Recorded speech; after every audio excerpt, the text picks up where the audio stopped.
he may be the richest man, and if he's a non-Muslim, a Muslim man who may be dark, who may be ugly, who may be a slave, is far superior. Similarly, the verse continues that for a man, he should not marry an unbelieving woman until she believes. A believing woman who is a slave woman is far superior than an unbelieving woman, even if she allows you.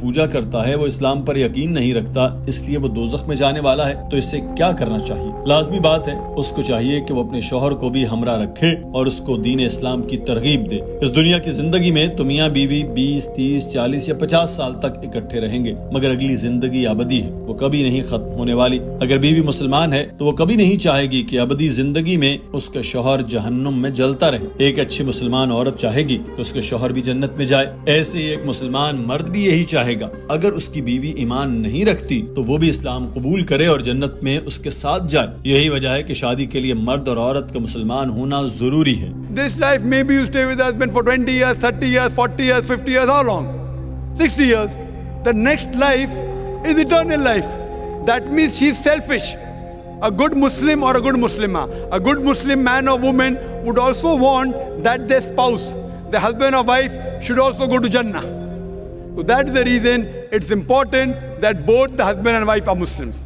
ناظرین، اس لڑکی کا دوسرا سوال تھا کہ کیا اس کو دوسری شادی سے پہلے اپنی پہلی بیوی کو بتانا ضروری ہے یا پھر وہ بغیر بتائے ہی شادی کر سکتا ہے؟ اس کے جواب میں ڈاکٹر ذاکر نائک نے بتایا کہ مرد کے لیے عورت سے دوسری شادی کی اجازت لینا ضروری نہیں ہے۔ اگر تو نکاح نامے میں ایسا لکھا ہے کہ میرا شوہر دوسری شادی نہیں کرے گا اور شوہر یہ مانتے ہوئے اس خاتون سے شادی کر لیتا ہے تو وہ پابند ہوگا کہ اس کو دوسری شادی تب تک نہیں کرنی جب تک اس کا اور پہلی بیوی کے ساتھ ہے۔ اگر وہ کرے گا تو نکاح نامے کی خلاف ورزی کرے گا اور بیوی شوہر کے خلاف قانونی چارہ جوئی کر سکتی ہے۔ اگر یہ نکاح نامے میں نہیں لکھا اور نہ ہی یہ لکھا ہے کہ میرا شوہر دوسری شادی سے پہلے مجھ سے اجازت لے گا تو پھر شوہر کو اجازت لینے کی ضرورت نہیں ہے، مگر اخلاقی طور پر یہ بات صحیح لگتی ہے کہ شوہر اپنی بیوی کو یہ بتا ضرور دے، کیونکہ یہ اتنا بڑا فیصلہ ہے کہ جو بیوی اور شوہر دونوں کی زندگیوں کو متاثر کرتا ہے۔ قرآن پاک میں لکھا ہے کہ اگر تم یتیم لڑکیوں سے بے انصافی کرنے سے ڈرتے ہو تو جو عورتیں تمہیں پسند آئیں ان میں سے 2 3 4 سے نکاح کر لو۔ اگر تمہیں خطرہ ہو کہ انصاف نہ کر سکو تو پھر ایک ہی سے نکاح کرو، یا جو لونڈی تمہارے ملک میں ہے وہی صحیح۔ یہ طریقہ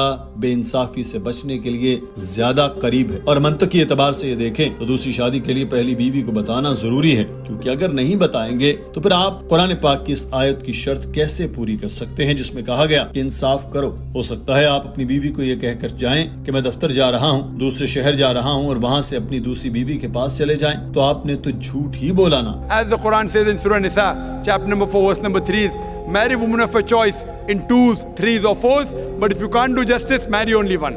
So one of the criteria to marry more than one wife is you should be just between your wives. So if you do not inform your wife, how will you do justice between your wife?